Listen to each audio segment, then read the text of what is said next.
everything from cuts to Medicaid, Arkansas cutting Medicaid, to drag queens at the library doing story time for the University of Arkansas Fort Smith Library.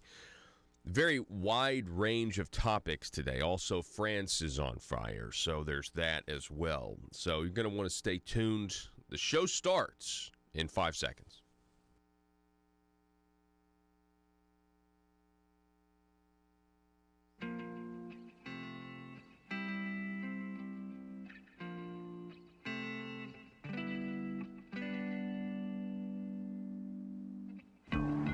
I think it's time we ask ourselves if we still know the freedoms that were intended for us by the Founding Fathers.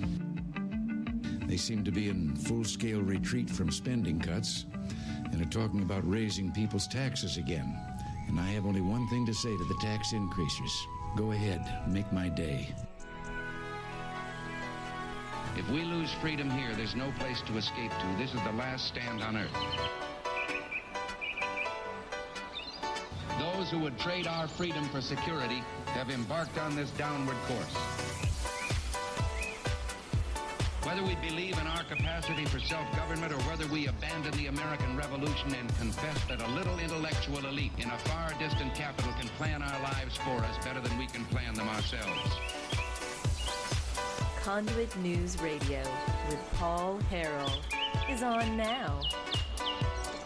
All right, ladies and gentlemen, thank you so much for being with us today. Thanks for starting the beginning of your week with us here. It's the intersection of conservative ideas and reality where we are building a liberty machine, and we cannot do that without you. The phone number to call or text, 870-275-9799. And we also are broadcasting over at YouTube, Facebook, conduitnews.com as well. Go ahead and check out the conduitnews.com article, courtesy of Conduit Fraction, that's up right now at the website. And the title is Red Rhetoric, Blue Results, which is what's on our whiteboard, what was on our whiteboard all last week.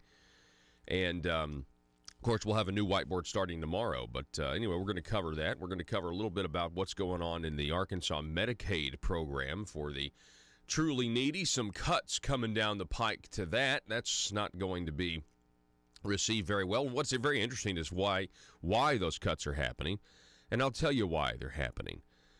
We're going to do that a little later in the program.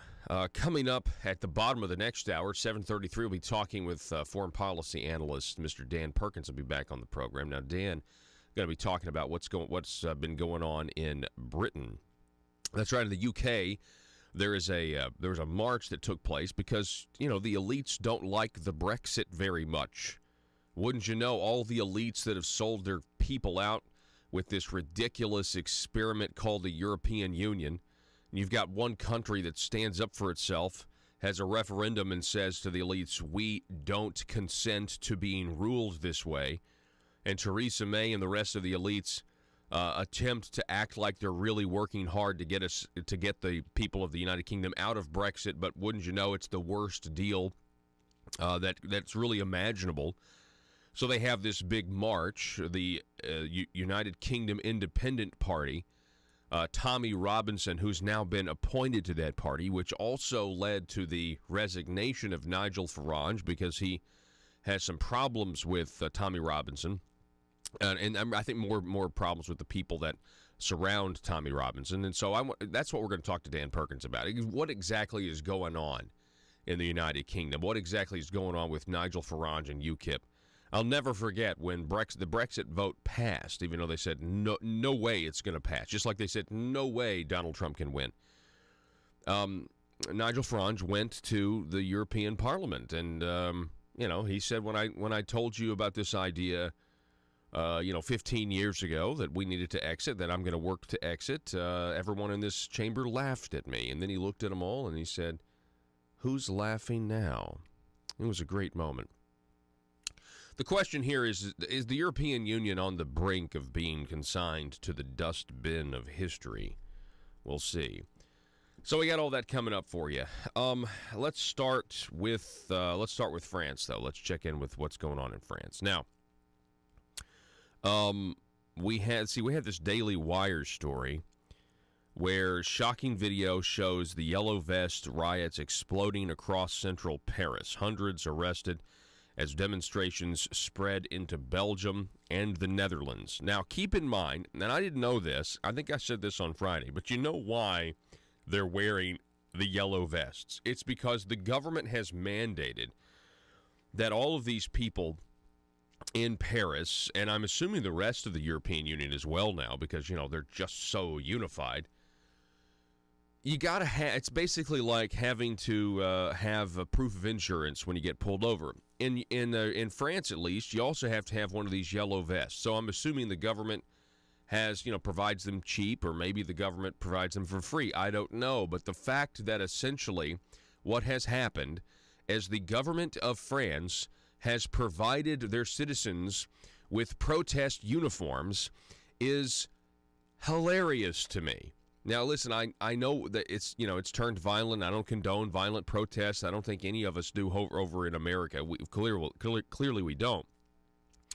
But is it not just a little bit interesting to think about this idea of rebellion in terms of, oh, we have to have yellow vests in our cars in case we get in an accident. The government makes us, we have to have them in our cars at all times. Okay, well, now we're going to use them, and now we're protesting. I find that just extremely ironic, and it makes me, I don't know. I can appreciate it, and I think a lot of us here in America can appreciate that as well. This is from Emily Zanotti, who is over at the Daily Wire, where she writes that French authorities detained hundreds on Saturday as the Yellow Vest protests aimed at French President Emmanuel Macron and his economic climate change policies entered their fourth weekend. Did you also see that they're all mad at Donald Trump because he's been tweeting all weekend? He's been tweeting things like, you know, yeah, should have listened. I mean, it's clear maybe Macron agrees with me now. Maybe the Paris Climate Accord's not a good idea, and that's why his people are rising up against him. And then, of course, the French government is like, please stay out of our domestic affairs. It's almost like it's almost like, you know, they're very, very concerned that this idea of the impossible happening, whether it's the election of Donald Trump or whether it's the people of the United Kingdom voting for the Brexit, it's like the French government's like, no, we don't need any reminders of people upsetting the global order of things. We don't need any reminders of how recent that activity has actually occurred, that those events have happened. We don't need that to happen here in France. I mean, I'll remind you that the global order is so upset right now that when President Trump won, you had, you know, Google searches. Now, when you Google the leader of the free world, there was a little bit of a discrepancy. They were trying to say Angela Merkel was actually the new leader of the free world because it's Donald Trump and he doesn't know anything. I mean, it's just highly offensive. And really what it says is that the people who are these more global-minded individuals that don't want borders, that don't want countries to have different laws than other countries, they really, really disdain most Americans. They really the flyover country, the people that voted for Trump, the global mentality, they don't have room for us. They can't in their society. They can't in their system. They don't understand. Why wouldn't you want to elect an effective leader like Hillary Clinton? The BBC reports that at least 1,000 people have been taken into custody across France. Dozens were injured, including a handful of police officers, in demonstrations that drew more than 10,000 people to Paris's city center and more than 100,000 to the streets across France. A shocking video taken from above the Paris protest shows the scope of the demonstrations and the devastation in their wake. I'll let you guys watch that for yourselves because, you know, there's plenty of videos out there. But, yeah, I mean, you know, France is on fire. They're on fire. The French government reportedly dispatched, we told you about this on Friday, more than 90,000 law enforcement officers nationwide, 8,000 dispatched to Paris alone. Police used heavy armored vehicles to control the crowd, which stayed contained, again, primarily to the Champs-Élysées, Paris. I'm not from France. That's the Paris's primary thoroughfare, if you will. Freelance reporter Clement Leno captured footage of small tanks deployed to protect major tourist attractions. The massive Louvre Museum and others, which hosts some of the world's most precious Impressionist works. Interesting. French authorities said Saturday they felt confident the protests were contained, and indeed the protests in Paris were smaller than they have been in previous weeks, thanks likely to concessions made on the part of Macron's government to scale back and indefinitely delay gasoline taxes. I think he's only delaying them for like 6 months, though. 6 months. So they'll figure out a way to bring the people of France into submission. Oh, really? Impressionist art is Joe says Impressionist art is his favorite, everybody. Let's see here. Now, what is Impressionist art? Are we talking, is that when you can't tell what it is? Is it actually yeah, I know. I'm not an abstract fan. I'm a figurative. If you're going to paint something, I want to know what it is you're painting. I don't just want, like, blotches of colors or shapes or anything like that. I don't get abstract at all. Impressionist artwork, the best way to describe it is, this is when I had to take an art class in college because college requires and you made it out alive. Yeah, I did. With all of my values still intact. And the way not really, because you like Impressionist art. I'm sorry. Hey, go ahead. Go ahead. So the best way to describe it is Impressionist art looks like a piece of artwork. If the wind were to roll by, it would take off and start moving. Now, see, you've already lost me. It's so. Do you know who Van Gogh is? No, I know Van Gogh. Van Gogh's an Impressionist artist. Okay, all right. So Starry Night. So Starry Night's an Impressionist piece. Okay, well, there you go. That's what a college education can get you, ladies and gentlemen. Sorry, no, Joe. You're right. I mean, there are people can appreciate. As a matter of fact, I know there are artists that listen to this show, but I don't understand the abstract stuff though. Which I don't think Van Gogh is abstract necessarily, but it does look blurry. I give me some high definition art. There's that guy. There is a guy out there who can actually draw. He's so precise. He can make it look like a photograph. Have you seen that guy? And that is skill to me. All right, let's moving on. All right, so there's a case before the Supreme Court. It's Timms versus Indiana. Okay, Timms versus Indiana, and they're going to decide, during this, 2018 term. Back on the 1st, they heard oral arguments for this case. It has to do with the 8th Amendment. It has to do with civil asset forfeiture, which is something we've talked a lot about on this program in the past. The idea that the government just gets to take your stuff, even when you haven't committed a crime. Even after you've been proven innocent, you can't get your stuff back because you had too much cash. You're not supposed to be carrying that much cash around. I mean, it's just totally anti-freedom, and it's really a shakedown. I mean, it's really just basically a bribe. Hey, give us your money so we don't make your life worse. And this is, and it also kind of feeds this anti-law enforcement, which I don't agree with. I don't agree with an anti-law enforcement mentality or sentiment out there. I love our police officers and things like that. But when you have a policy that's taking people's stuff, when they're not the ones that have actually committed a crime, that's a big deal. So I want to draw your attention to this. In this specific Supreme Court case, you got to know what's going on. So over at the Zero Hedge, they have a story up about this, which is my computer frozen? No, there it is. It's via sovereignman.com. But they write that we've discussed this on and off several years now. Civil asset forfeiture is a legal process which allows the government to seize assets and cash from citizens without any due process or judicial oversight. Now, on Wednesday, we're going to talk more about the government seizing your weapons without any due process. Those are called red flag laws. We'll be having Mr. Tim Loggins on to discuss that. You don't even have to be charged with a crime. You are assumed guilty unless you can somehow prove your innocence. Of course, not everyone has this ability. If you aren't local, state, or federal law enforcement, this is called stealing, and you go to prison for it. But the government is actually a bigger problem than common thieves.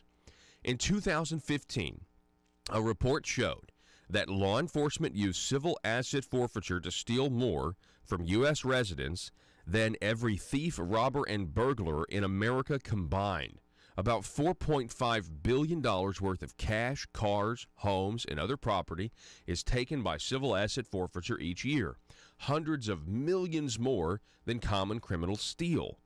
And it happens at every level. Your local cop can use civil asset forfeiture just like your state trooper.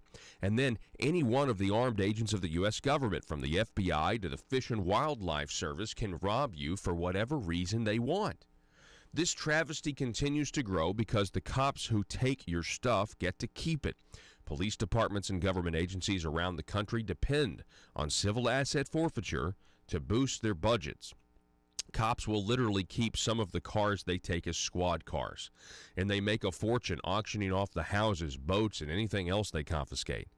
Obviously, this gives cops an incentive to steal, whether or not they actually think the property was used in a crime or acquired illegally. Remember, civil asset forfeiture adds billions every year to their bottom line. On Wednesday, this story was written back at the beginning of December, I believe on the 1st. On Wednesday, the Supreme Court heard arguments in a case of civil asset forfeiture. Tyson Timms was convicted of selling a small amount of drugs to an undercover police officer. He was sentenced to house arrest and paid about $1,200 in fines. But then, police used civil asset forfeiture to take his $42,000 Land Rover, which Timms purchased with money from a life insurance policy after his father passed away. The money did not come from selling drugs or any other illegal activity. Timms sued, and the case made its way to the Supreme Court because every lower court in Indiana said the forfeiture was perfectly legit.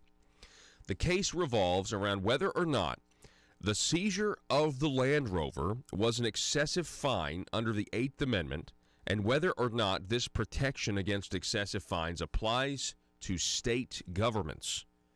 And the public got some crazy insight into the government's position. The Indiana Solicitor General was arguing in favor of civil asset forfeiture when Justice Stephen Breyer asked him a hypothetical question. Breyer asked this: if a state needs revenue, could it force someone to forfeit their Bugatti, Mercedes, or Ferrari for speeding, even if they were going just 5 miles per hour over the speed limit? And the utterly appalling answer from the Indiana Solicitor General was yes. That's right. The official government position is that they can steal any amount of your property in connection with any crime whatsoever, no matter how trivial the crime may be, even exceeding the speed limit by 5 miles per hour. What do you guys think? Let me know. Sound off on the Facebook page or the phone number 870-275-9799. This is Conduit News Radio. We'll be back in just a moment.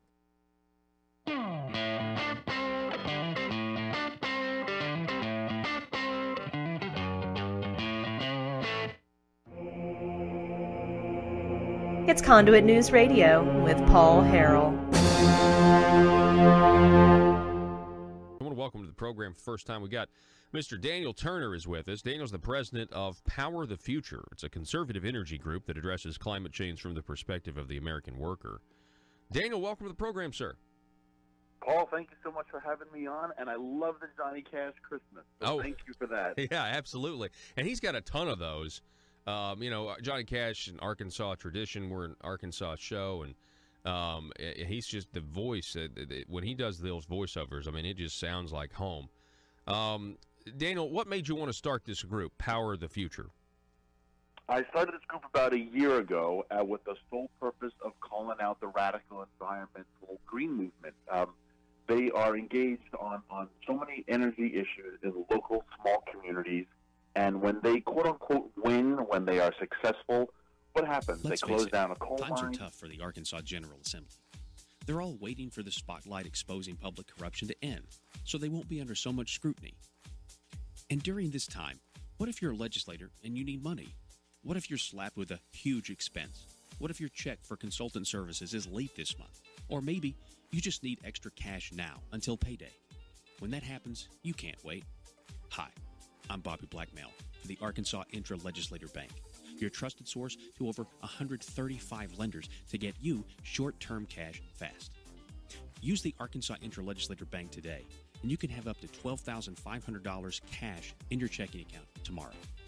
Dried-up bribes no longer coming from Medicaid entities? Handled. Extra cash until your hopeful acquittal? Done. And you'll be surprised at how easy it is to get extra cash. Just be an elected official and be comfortable with the status quo, and we'll connect you with a fellow legislator who is ready to loan. It's quick and easy.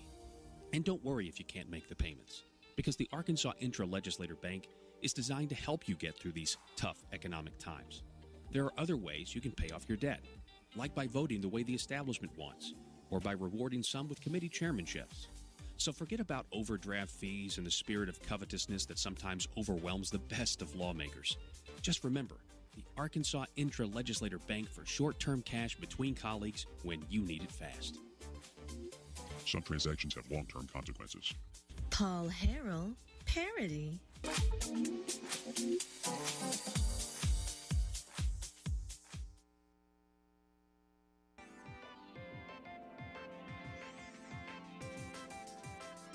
Conduit News Radio with Paul Harrell is building a liberty machine.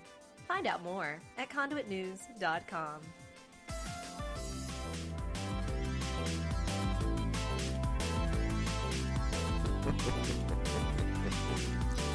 Oh, wow, 60 minutes hour of the report. I mean, you know, it is every now and then. I will tell you, I believe this one. Bloomberg reporting on what 60 Minutes reported on. They did a whole story about screen time with your kids. Screen time and how it affects the brain development of children. Now, I'll be honest with you right now. I'm 34 years old. And I hate my cell phone. I hate it. Can't stand it. Just in terms of the fact of the constant contact, it changes the way we interact with one another. I don't like the fact that that when I'm with my family, right, I can get distracted so easily by somebody that, you know, sends me a text or sends me an email or another phone call or something like that, and this is more of the case, is where it was like, oh, let me go check the headlines real quick, or let me see what else is happening. It's just an excuse to just disengage from being relational, which is what we were designed to be, interact with one another, and not on these digital devices that are in many ways so addictive. And so, yeah, sometimes I'm going to be perfectly honest. Sometimes, I don't know if you've ever read that book 1 Second After. It's about an EMP that goes off, and sometimes I just think, wow, I mean, you know, the consequences would be terrible. We'd be using .22 caliber bullets as currency. But we also could throw these bricks in a lake somewhere and never have to worry about them again. I mean, I think as a 34-year-old adult, this thing does stuff to my brain I'm not even aware of. I mean, there are reports about the frequency of light that it emits and how it's meant to be the most tantalizing it can. You can look that stuff up. But anyway, your kids using this, and as a father of an 18-month-old, I'm telling you right now, I'm going to wait as long as I possibly can. You know, she sees us on the phone, or she sees us, you know, she already knows how to, just because, you know, she picks it up or whatever, and she knows if you swipe, it does stuff, you know. But, yeah, the screen time on these phones, according to Bloomberg, smartphones, tablets, and video games are physically changing the brains of adolescents. Early results from an ongoing $300 million study funded by the National Institute of Health have shown, according to the report by 60 Minutes, scientists will follow more than 11,000 9 to 10-year-olds for a decade to see how childhood experiences impact the brain and affect emotional development and mental health. Let me tell you also, there are stories that these Silicon Valley tech executives, or the people that are actually building the phones, the hardware, or, the software, they won't let their kids have these things. Now, you can go look those stories up as well. Okay, they won't let them have it because they know. You don't think whatever study that they're paying $300 million to do for the next 10 years, You don't think there's already people that know exactly what the long-term effects are of too much time spent entertaining yourself? I mean, that video game Fortnite, I don't know what the big deal is.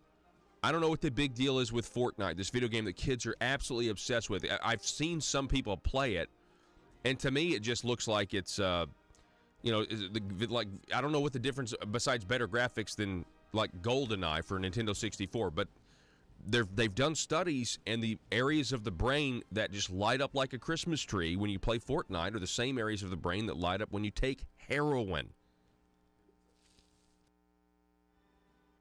They take away land rights, so people who work in oil and gas suddenly lose their job. And these crazy environmentalists in places like New York or San Francisco celebrate and say, we did something for, quote-unquote, the earth.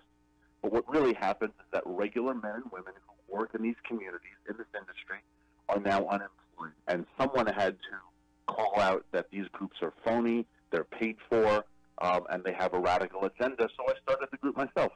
Wow.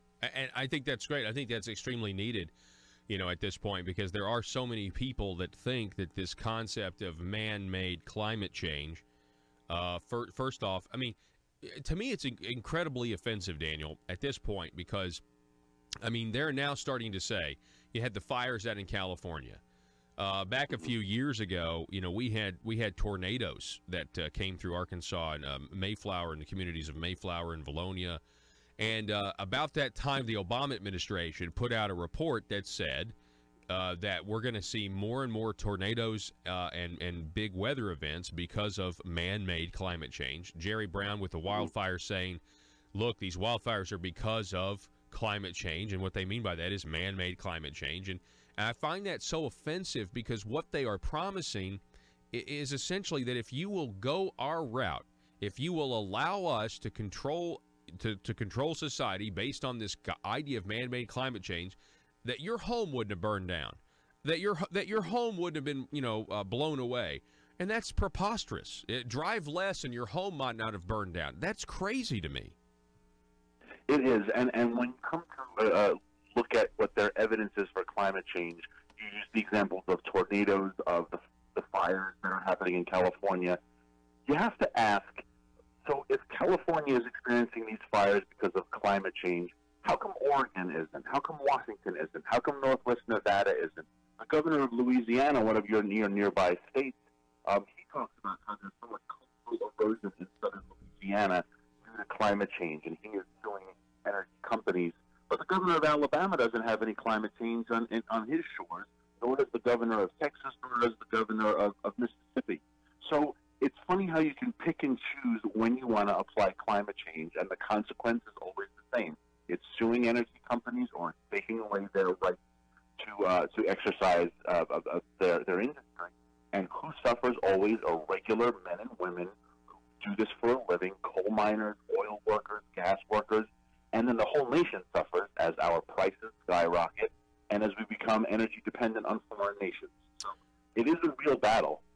We're talking with Daniel Turner, again, the president of Power of the Future. You can find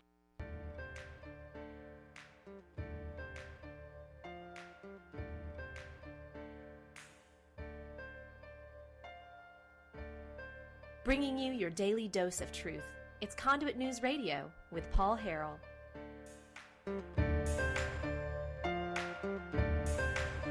All right, it's Monday. Some of you are just having your first sip of coffee, and I would encourage you, especially some of you are also, I'm sure, procrastinating your Christmas buying. I am as well. I always tell people don't do it, but I don't take my own advice when it comes to that. If you want a great idea for Christmas gifts, I would encourage you to go to conduitnews.com and click on store and browse the mugs that you can have. You can browse the T-shirts and things like that. I mean, if you've got somebody out there who's a big fan, there's also the mug with my face on it. So if you are so inclined to get the radio mug, you can do that. The mug, as Joe calls it. But I would just say, if there's somebody out there that's a big fan of what it is that we are doing, and you want to help support us, this is a way to do it. You can go to conduitnews.com, click on store, shop Conduit News. You see it right there in the bottom, what is that, the bottom right-hand side of your screen? You see it right there. Okay. Now, let's go to the University of Arkansas. Told you about this just briefly in the pre-show. Let's go to the Family Council first. The Family Council over at familycouncil.org. Their headline here is the University of Arkansas Fort Smith Library to host Drag Queen Story Time. Now, you see this one right here. You see this post. This is becoming a popular thing, and I'm pretty sure this photo is of one of these story times that have happened. I don't know where it happens. This is probably somewhere on the coast somewhere where they have drag queens come in and to teach the children. Now, say, no, Paul, they're not teaching them. They're just reading them stories. It's the same thing they're teaching our kids. Now, I don't know about that, but that particular photo right there, I don't know about you guys, but does that seem wholesome to you at all? And I'm not even talking about the concept of, being a drag queen. I'm just talking about the horns on this person's head. I don't think, that would be horrifying. That'd be absolutely horrifying to see someone like that in real life. How's that even drag queen when it's like, I'm not even gonna try to look like a woman. I'm just gonna try to look like some sort of white-faced demon clown. And that's what she looks like here. Whatever. I don't even know. But yeah, clearly the concept of a drag queen is to try to dress up like a woman, right? Well, that doesn't even look like a woman.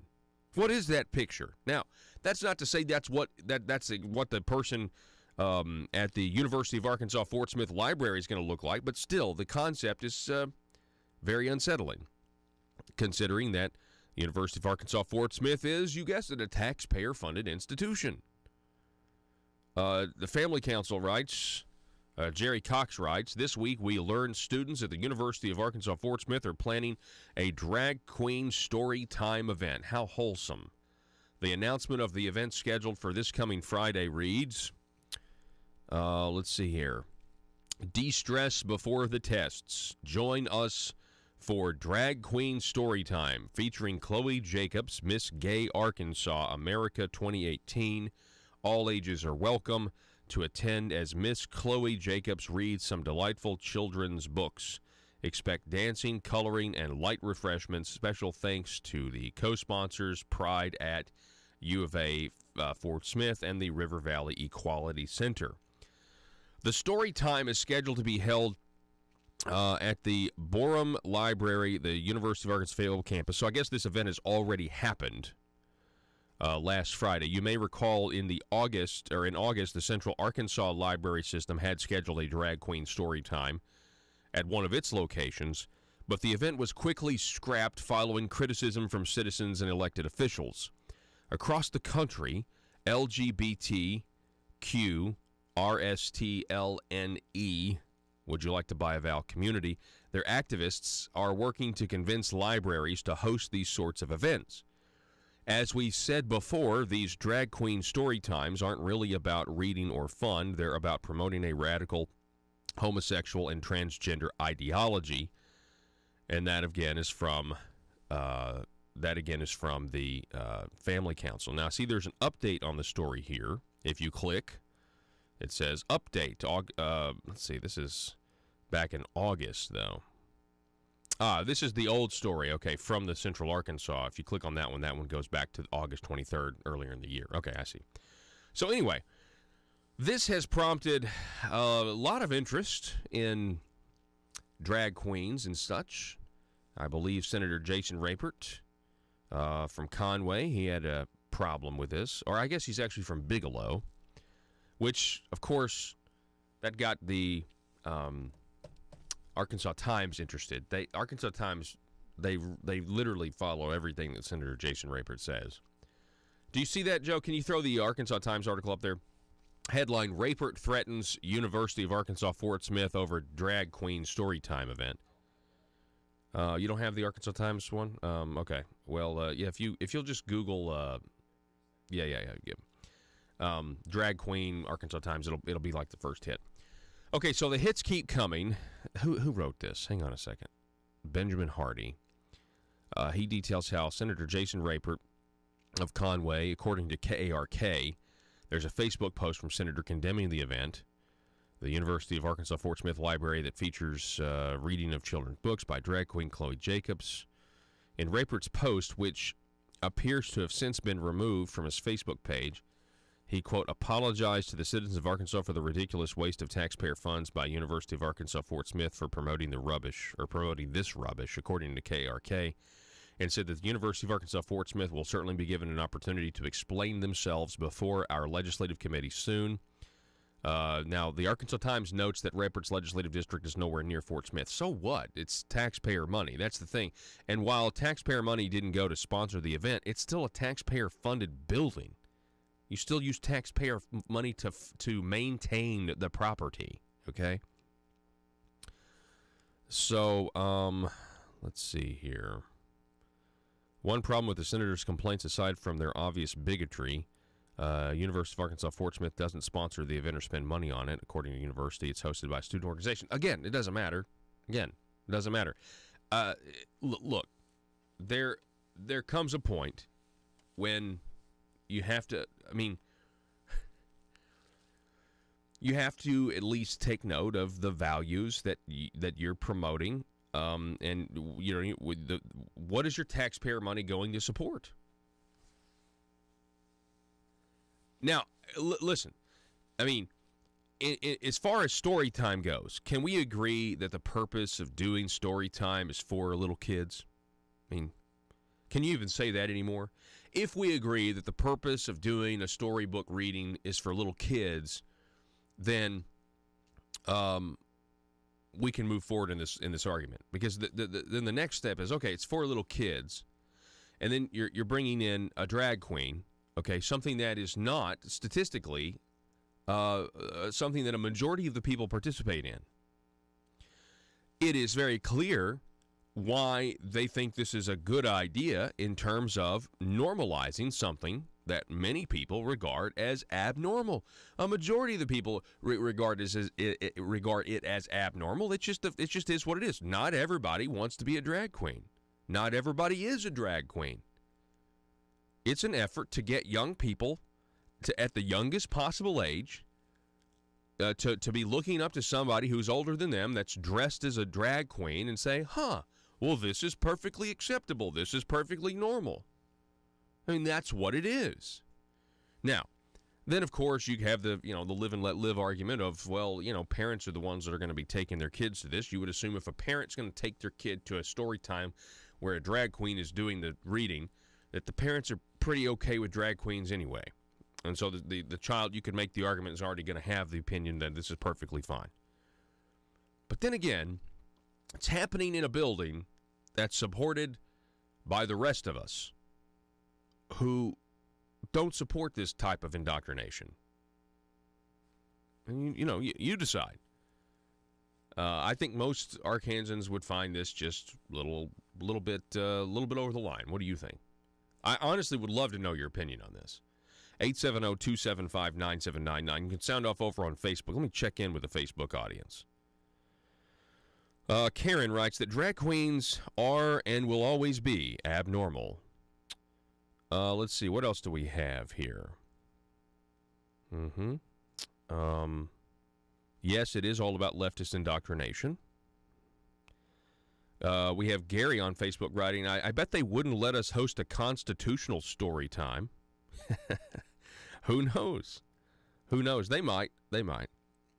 You might have to dress up as like George Washington or something like that. But see, then that would be, you're supporting white slavery.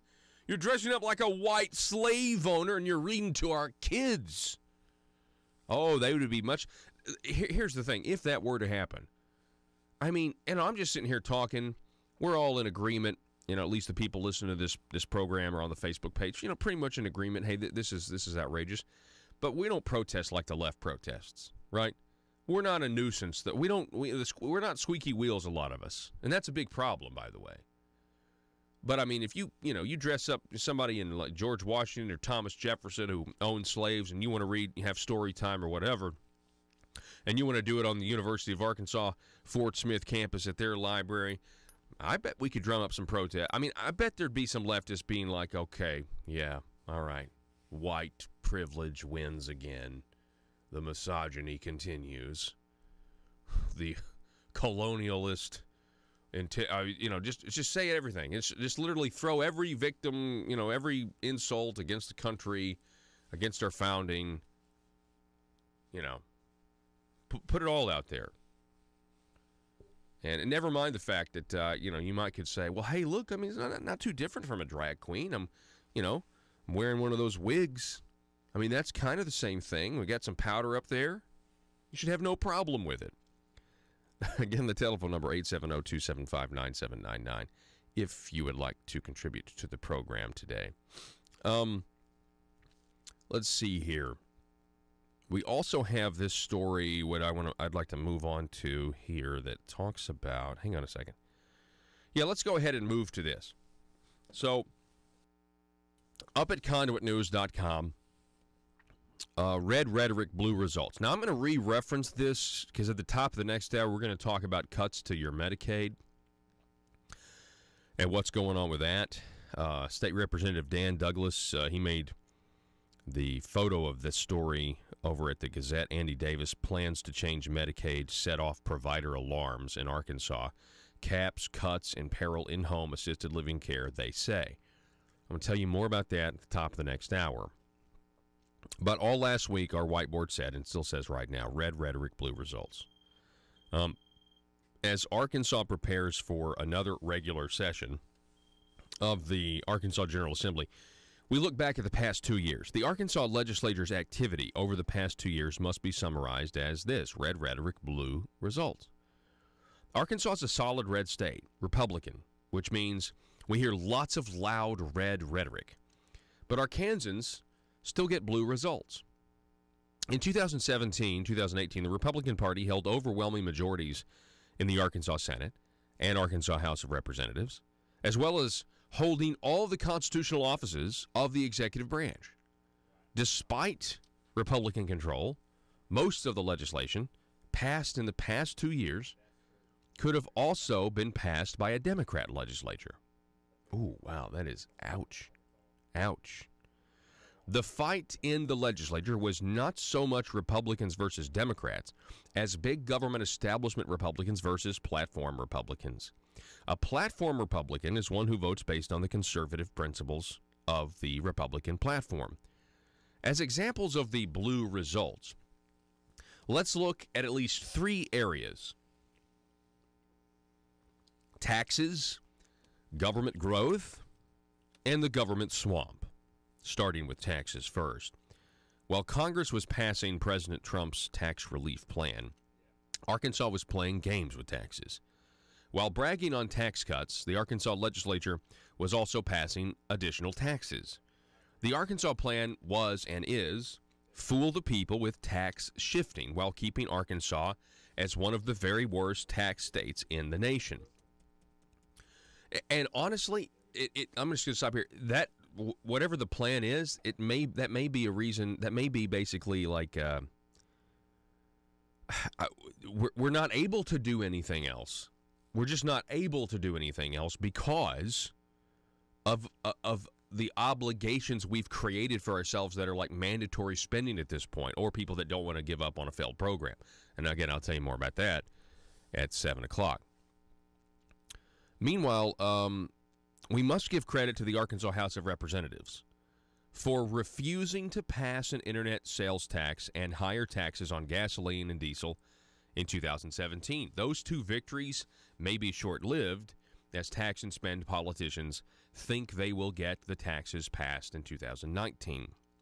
The plan for 2019 appears to be brag on a tax cut, but increase overall taxes. There is a proposed income tax cut being bragged on, but politicians expect to impose an internet sales tax, requiring you to pay tax on your out-of-state purchases that are not currently taxed. There also will be a push to trigger increased taxes on gasoline and diesel fuel, and there is discussion about passing a half-cent sales tax to replace one scheduled to expire and use it as highway funds. Who would have thought, if you go into, now moving from taxes to government growth, who would have thought the Republican majority in Arkansas would have created a huge new government program in 2017, or that the program would be environmental regulations? The legislature passed Act 317, establishing a huge regulatory program taxing and monitoring tires.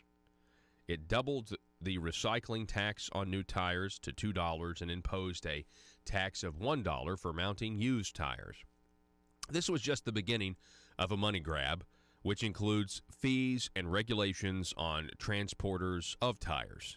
The program is intended to monitor tires from cradle to grave. The legislation decreased the number of tire disposal sites, and almost all of the disposal sites are government-owned. In a state of streams, lakes, ponds, ditches, and rice paddies, the program is supposed to abate mosquitoes. While the tire program is a huge increase in government, at least the program is not as huge as the Obamacare Medicaid expansion adopted in 2013 and readopted in 2016 under the misnamed program Arkansas Works. On a positive note, the legislature declared victory over regulations when it eliminated a stack of out-of-date regulations. We applaud the effort, but it is not what anyone hoped for. While cleaning up the books was long overdue, the big problem is not how many pages you have to thumb through to find out what is required of you. The real problem is the large number of intrusive requirements you must meet to conduct business. And we wait. The governor has proposed consolidating a number of state agencies, and some people have misunderstood and think it's about reducing government. No, it's about management style. Government will stay just as big, but with larger agencies. And thirdly, you have the government swamp. The years 2017 and 2018 were a huge embarrassment, with legislators, former legislators, and lobbyists being found guilty of corruption or pleading guilty of corruption. There were kickbacks for spending general improvement funds and paybacks for funneling money to huge Medicaid providers. In addition, there have been criminal charges for the alleged misuse of campaign funds for personal use. How did the legislature respond? The legislature rejected two major ethics bills in 2017, and then in 2018, the Arkansas Senate paid lip service to ethics by passing a plan to monitor themselves. Some members of the new Senate committee openly expressed concern that the rules not be too restrictive. The most needed of the rejected ethics bills was SB 175 of 2017. It would have required Medicaid providers to report business done with legislators and other public officials. Medicaid legislation is the most susceptible area for corruption because of the billions of dollars involved. The huge corruption exposed just concerning the Medicaid provider preferred family health care screams for stringent ethics rules. The other important ethics legislation killed by politicians was SB 726. The bill would have closed a loophole that lets legislators who are attorneys or consultants represent clients before the legislature. These cozy contracts appear to be nothing but pay to play, and they're schemes designed to influence legislation and the laws we have to live under. The Arkansas government swamp is alive and stinking as Arkansas government spends money to give contracts to the highest bidder and reward cronies with more incentive money used to pick winners and losers among business. There is hope, though. 2019 to 2020. Despite being Republican, the governor and legislative leaders are firmly entrenched in promoting more government growth, rewarding cronies, minimizing oversight of their actions, and conducting business as usual. There is hope, though. First, the people of Arkansas increase the Republican majority in the legislature. Second, there is a minority of returning Republican legislators who have held firm to conservative principles, and a few who have voted for big government who are not solidly in that camp. Third, conservatives in Arkansas are recovering from their shock of being betrayed by the new majority and are once again becoming more vocal. More citizens are showing up to legislative committees to record meetings and report back to other conservatives. Arkansas gun owners became gun rights advocates under the banner of the Patriots of Act 746, and many of those same people are now becoming more involved in other conservative issues. You have Tea Party groups who were belittled by some politicians they helped elect and have withstood the attacks and are not going away. An organization promoting family values in Arkansas was threatened by Republican politicians for daring to oppose Issue 1. and for issuing a report card on how well or poorly legislators voted. Yet, despite the threats, the organization continues as strong as ever.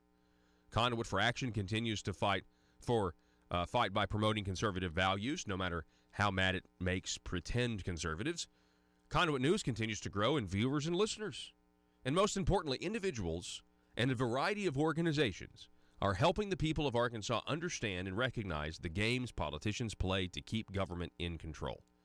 Politicians, with the help of special interests, continue to play the red rhetoric, blue results game, but the spotlight is making it more difficult for them to fool you. Want to reverse the big government nightmare in Arkansas? Share this article, and most importantly, stay involved. Sound off 870-275-9799. Joe, before we go to break, we had a caller. We're talking about no? We got to go right now? Okay. Well, I'm going to figure out what the caller had to say, and then I'll report back when we come back. Don't go anywhere. Russellville-based firearms manufacturer Omega are making clones of the most notable German firearms in the world. These delayed rotor-lock firearms have been and are currently used by law enforcement and military worldwide. At Omega, they manufacture their guns right here in Arkansas and produce the best reproduction in the marketplace that comes with a complete 5-year warranty. At Omega, they take firearm manufacturing seriously and offer discounts to active and retired law enforcement. Whether you're using Omega firearms to defend the public, defend your family, or for target practice, Omega has your back. For pricing, go to omega-guns.com. That's omega-guns.com. If you're like me, you believe that small business is the heart of Arkansas's economic engine, and it should be viewed that way by the politicians in Little Rock. Conduit for Commerce also believes, like you and I believe, policies that achieve less regulation and lower taxation help small business in Arkansas thrive. Other policies like small, constitutionally consistent government and reducing citizen dependency on government keeps it from growing and expanding its influence on our daily lives. Conduit for Commerce works every day to educate the general public and legislators on these important priorities in the name of Arkansas small business. By the way, contributions to Conduit for Commerce are tax deductible. Log on now to conduitforcommerce.org and click on Contact Us on the right side of the page. That's conduitforcommerce.org. Go there now and learn the facts on protecting small business in Arkansas.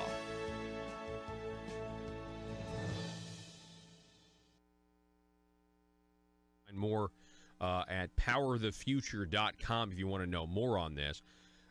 Daniel, the French, I've got this article here from Reuters. French student unrest gathers momentum. The Yellow Vest protest in Paris. I mean, they so far they've been successful in terms of, I mean, I know they've been, destroying property and people have gotten hurt and it's turned violent. But I just kind of feel like that's par for the course with France. We know what their revolutions look like historically, but they were successful in getting Macron to cave. And he's saying I'm backing off the climate change gas tax, but then his approval rating has sunk even more, going from 22% down to 18%. What is your reaction to what's going on, and President Trump tying this to the Paris Climate Accords? What's your reaction to all this? Exactly. If these folks in Paris determined to drain the swamp in Little Rock, it's Conduit News Radio with Paul Harrell. So there's a lot of. So that one caller we had a caller who basically was talking about the virtues in the context, in the wake of the drag queen doing a story time at the Fort Smith, University of Arkansas Fort Smith Library. He was talking about the virtues of homeschool and how far homeschooling has come in the state of Arkansas, and that's exactly right. I mean, if you talk to people who were in the beginning stages of trying to homeschool their kids, remember that used to be such a foreign concept. Remember that? I mean, that used to be when you heard, oh, you're homeschooled, people used to be like, oh, you're homeschooled? Okay. That sentiment is fast going away, and it has at this point, you honestly thinking about just how there are no limits, there are no lines that you can cross anymore that are unacceptable. There's no black and white moral compass being promoted for the most part. At the very least, it's waning. I mean, it's going away fast. And so, like 20 years ago, you thought somebody homeschooling their kids was a little weird, maybe crazy. That is not the default position now when you hear that somebody's homeschooling their kids. Maybe that's the preferable thing. I mean, it's public education is certainly not what it used to be, even though there are hard workers out there.